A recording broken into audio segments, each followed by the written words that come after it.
Hey guys, Figurecraft here, and today we're finally going to be doing the next build of the RMS Titanic by Hasher. Today we are building issue 29, and I forgot to mention it, last week when we built issue 28, we hit a milestone.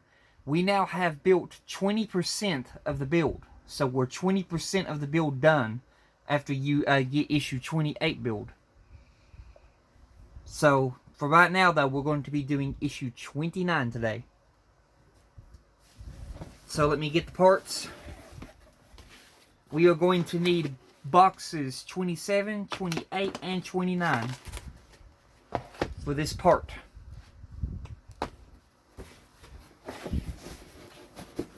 Just go ahead and close this box back up.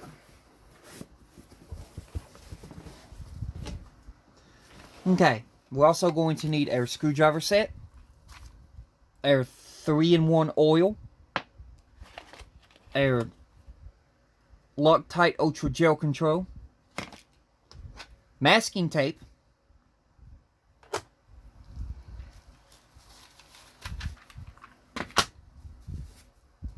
so let me go ahead and get our parts out of the box.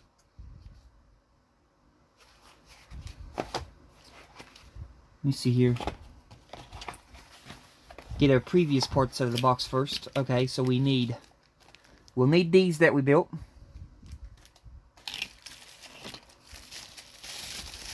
We'll also need our first piece of the engine that we built. So, this box aside.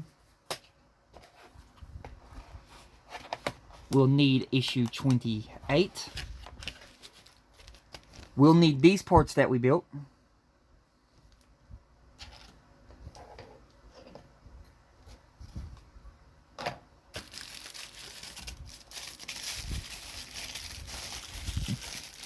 And then we're also going to need the other side of the engine.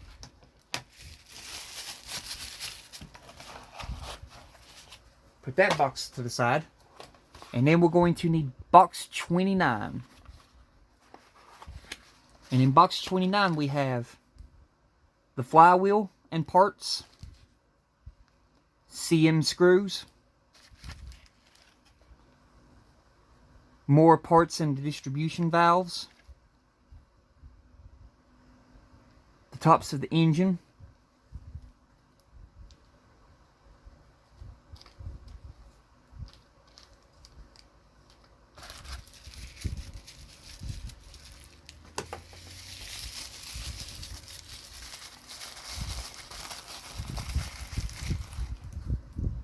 the crankshaft, and the long piece that goes on the side of the engine.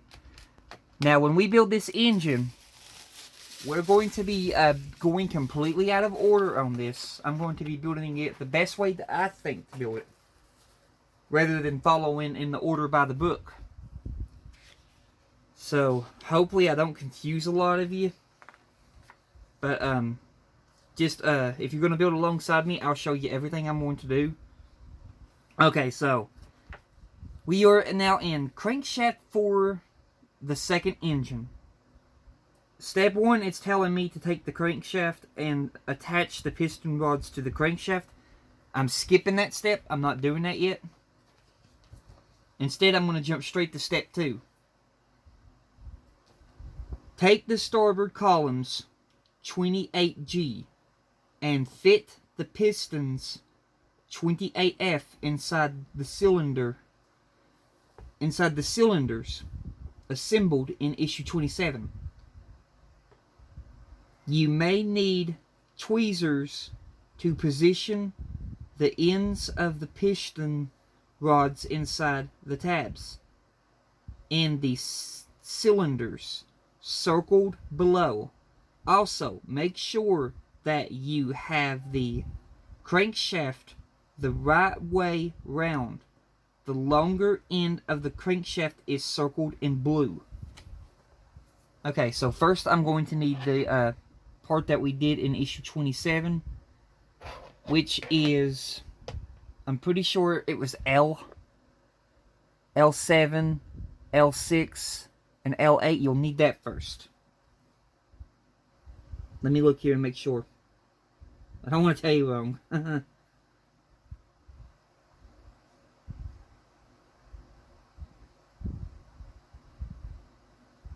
No, it's R. I looked in the book. It's R. You'll need R6 and all that.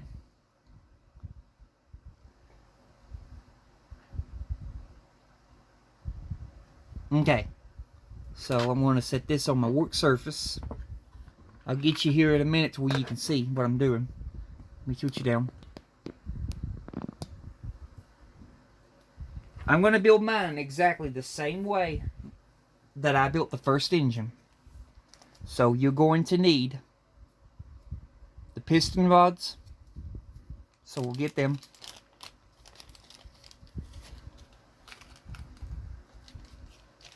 And put those on the table. Let me zoom you in here. And I'll try to get you focused to where you can see what I'm doing. Okay. Now with these, it doesn't matter what way around you have them, because you'll be able to spin them around after they're installed. But when you go to put these in, you want to make sure that you're in the channels and also the do's and the don'ts. You don't want to put it in this channel right here and then have it above this channel, because when it tries to go up, right there you can see, it's going to get blocked. So you want to make sure that it goes all the way up in the top. Let me grab it by the bottom. You want to make sure that it goes all the way up in the top like that. And what I'm going to do here, I'm going to do my little trick I'm going to show you. That's what the masking tape is for. The masking tape is to hold these parts for me in place. I did this on my first engine.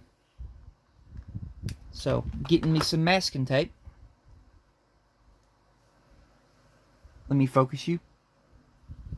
I am going to take the masking tape,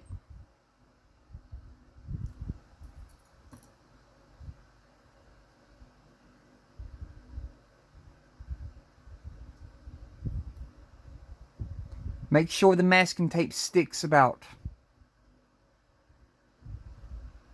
right there. I'm going to place the piston rod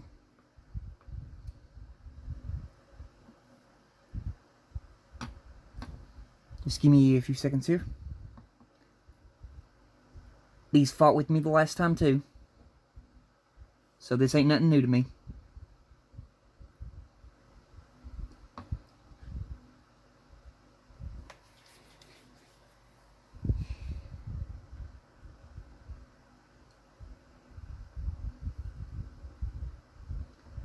Try that again. I'm going to need to get my tweezers, so bear with me here. This is not the easiest part to do. Okay, I got my tweezers. I'm going to unattach the masking tape again, because I got it wrong. Okay, now we're going to try this again. This time making sure that the piston rod is lower enough. Right there. And then there. Now the masking tape is going to hold it. And you can see the piston rod is levitating in the air. Right there. You can see it's levitating. That's how I do it. The masking tape, it will hold the piston rods in place. And you can take this masking tape out later when the two pieces are snapped together. So now we're going to work on our second piston rod. So getting some more masking tape. Snipping it off. Taking the piston rod right in the middle.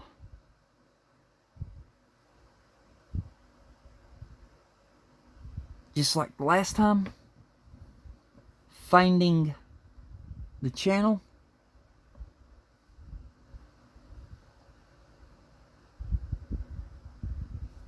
and then once again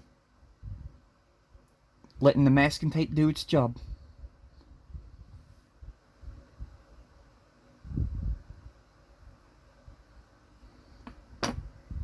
That's 2 in. Working on the next one,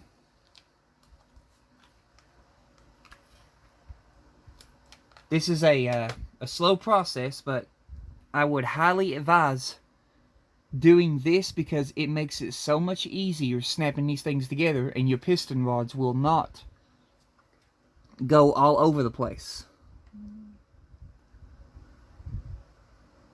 So getting it to go down and then letting it levitate in the air just like that. We have one more to do. So taking our next piston rod, taking masking tape,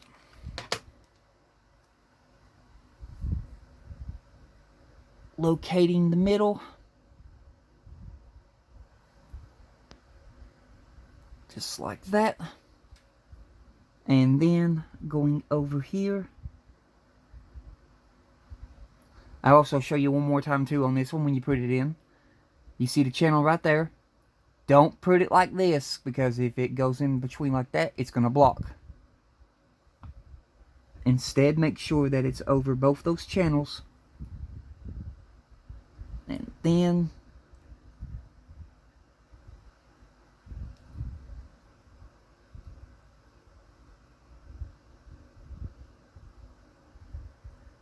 so looking at mine, I'm making sure that the masking tape has got it held in these channels.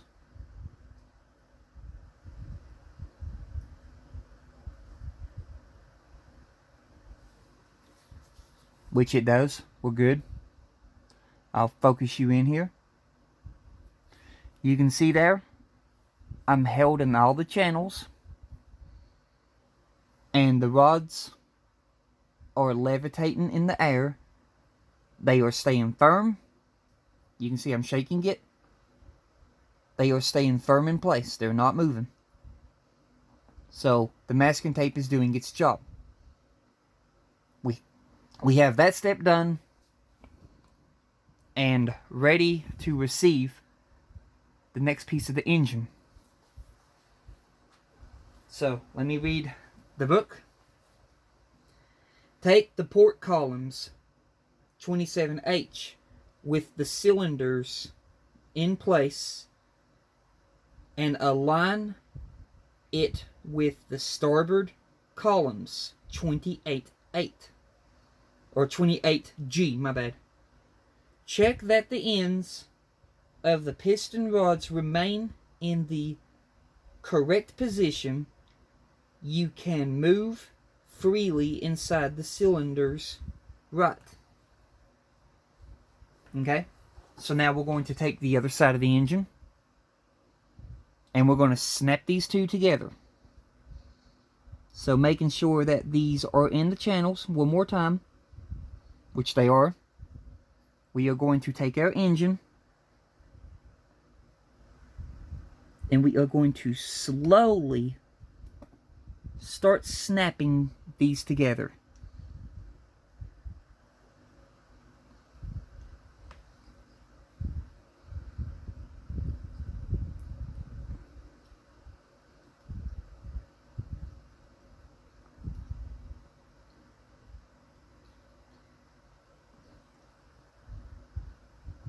Just like that.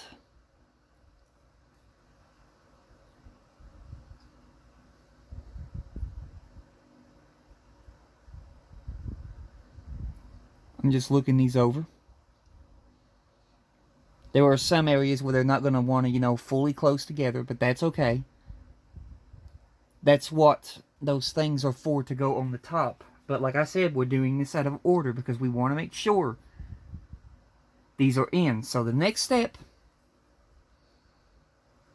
is to remove our masking tape. Just work with it slowly, and you'll get it. Like that, there's one gone. Let me set this over to the side. There's one gone.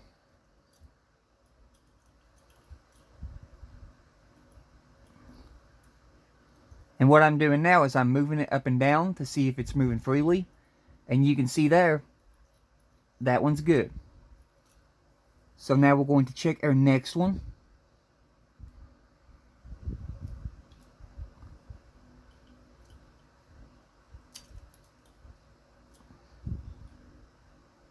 Grabbing our masking tape. Just like that.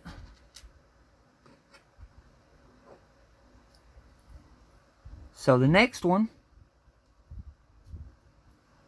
you can see there, we're moving up and down freely. Now, this is important too. You'll notice when it comes to these, this one is longer, this one is shorter. If this one is shorter and it's still able to move up and down, it's correct. If it's the same length, it's not correct. Now we're going to go and check our third one.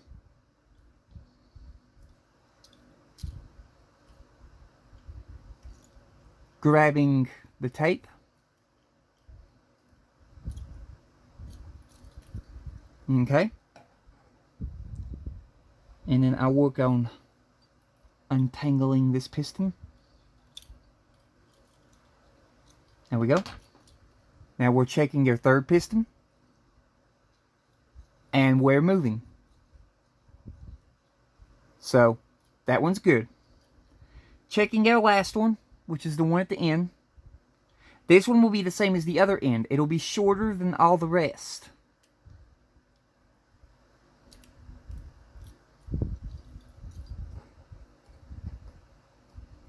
And then our last one. We are moving. So, this is a success. And I'll show you. With these, you can see the middle ones, the two middle ones are longer. Right here, the two middle ones are longer. The two outer ones are shorter than the middle ones. Let me try holding this up. You can see right there what I mean.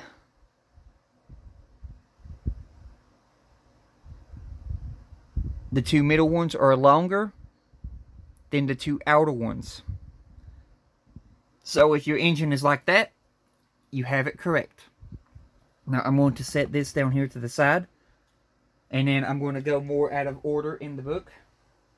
But we will come back and put it together another way. But now I'm going to put those things at the bottom.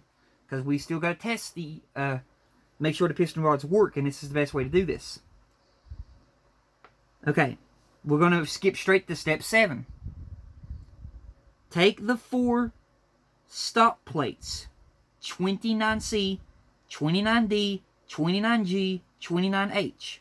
Once again, note the position of the long shaft at the end of the crankshaft. 29B, circled in blue. Also note the difference in shape and size parts. 29G and 29H are shorter and have a raised detail. Turn the engine assembly upside down. Okay, and fit the upper stop plates 29G and 29D between the crankshaft and the feet of the end columns. Raised screw sockets on the feet of the raised columns fit into the holes in the stop plate, and the ends of the crankshaft are held between the tabs on the stop plates. Fit the lower stop plates on the assembly and fix each of them in place with 2 cm screws. Okay, looking at this, we'll have to find the front of the engine. Now, you notice we don't have the crankshaft on there. That's okay, we can still tell where the front of the engine is. The front of the engine will have these 2 holes right here. That's the front of the engine. So we'll turn it facing this way. And then I'm going to need to get the stop plates. So I'm going to grab the back stop plate first, which is in this bag right here.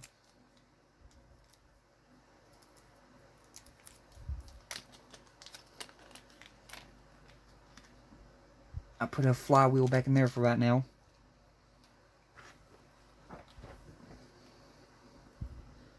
Okay. So let me look at this. That one's small. That one's bigger. Yeah, the smaller one goes at the back. The bigger one goes at the front. Okay. So you want to make sure that you have the smaller one like this, where it's really short, because the other one will be much bigger. You'll see it's bigger. So the smaller one is what you need.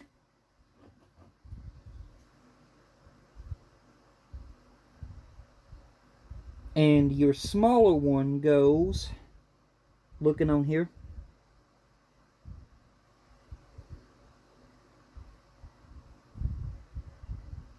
okay, so your smaller one will go to the front of the engine. So right here is where your smaller one is going to go. So you're going to go ahead and you're going to clip that in place. And it holds just like that. And then I'm going to grab the other one. Let me look at my book, make sure I got that right. I don't want to tell you wrong. Just let me study this.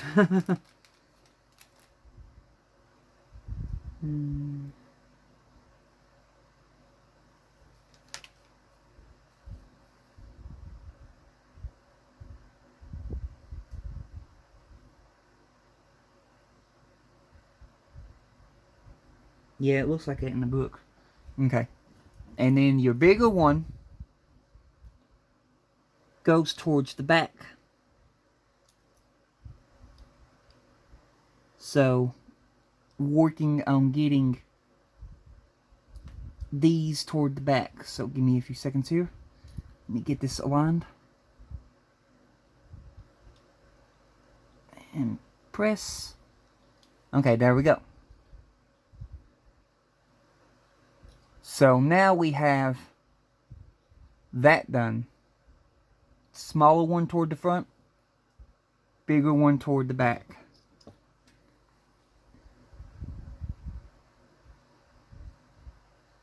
And then I'm going to take the back plate, which looks like this.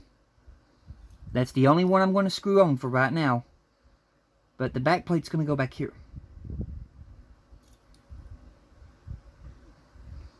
The back plate is going to go back here. You'll see I'm still to the back of the engine because the hose are still to the front. So with that, we'll need our 3-in-1 oil. And we're going to use the CM screws. We need 2 CM screws. So working on getting 2 CM screws out of the bag, which I ended up getting 3 out of the bag. Put 1 back in because I'm not ready for that yet. And then we'll need our screwdriver set.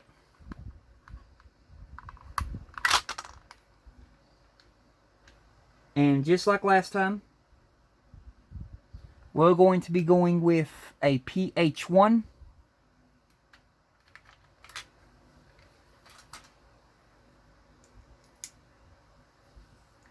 Got it in there. So let me set this book down to the side a minute. And let me grab our first screw. And I gotta get the 3-in-1 oil open.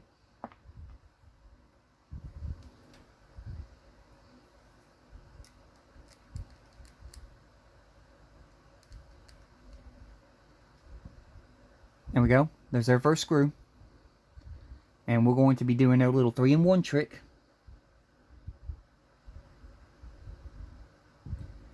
Just the end of the screw. Make sure that when you put this on, the opening goes this way. Do not put it on with the closed end facing that way. That's wrong. So make sure the opening is towards the inside. The closing end is towards the back. Now that we've done that, we're going to work on getting one screw in.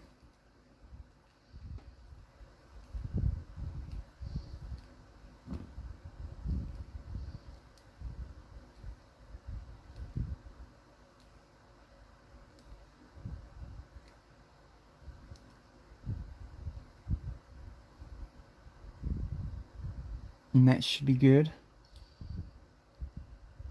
Let me look at this screw.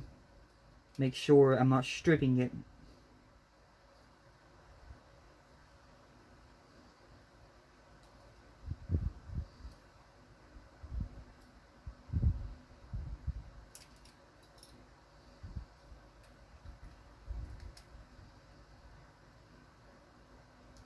Okay, that one's in. So now I'm going to work on getting the second screw in. Now I know I'm going completely out of order here, but I think this would be the best way to build this. But I'm showing you step by step of how I'm doing this, so hopefully I don't lose you. So now I'm putting in the second screw. Take your time putting these screws in because you don't want to strip them.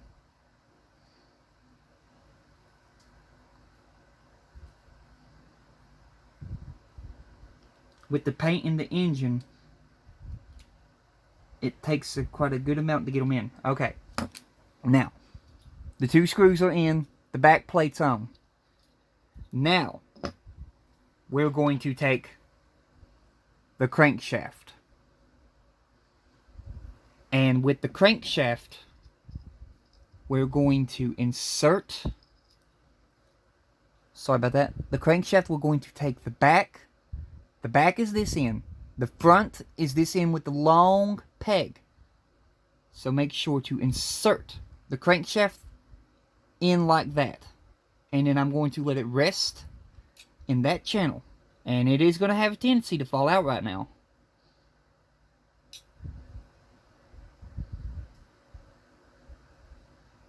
So I'm going to set it in that channel like that. But it won't fall out here in a minute. So now what I'm going to do before I put the other end on, I'm going to attach the piston rods to the crankshaft.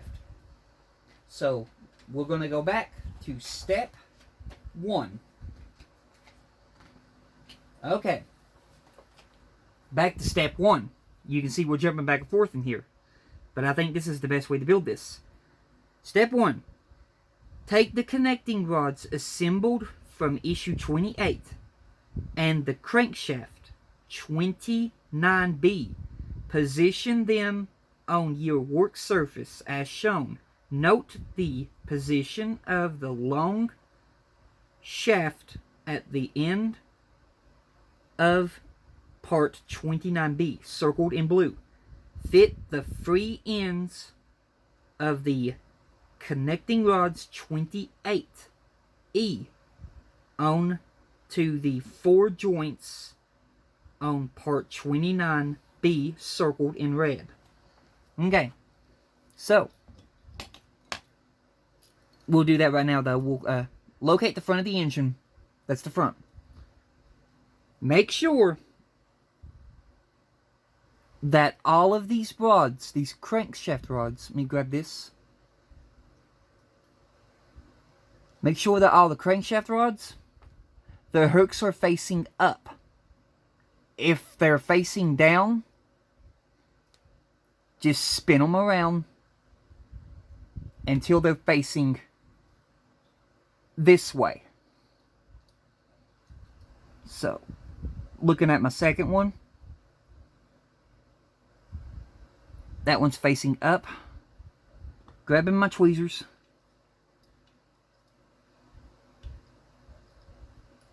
Trying to grab the next one.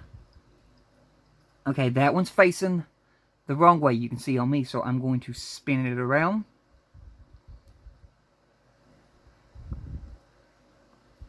And now it's facing the... Okay, so now all 4 of my crankshaft rods, or piston rods, the hooks are facing up. You can see there's the front of the engine. Here's the front of the engine. And there's all the hooks. They're facing up. So now I'm going to take my crankshaft rod and insert it back in place. And then I am going to attach the first one here to the crankshaft rod. So pressing, there is one. Now while I got that one connected, I'm going to go ahead too, and I'm going to get their other piece. So give me a few seconds here. I'm going to get this piece. With this, you do not, of course it's going to fall out, I'll straighten them all back up in a minute. But with this piece, you do not want to put it on this way. You want to have this big opening facing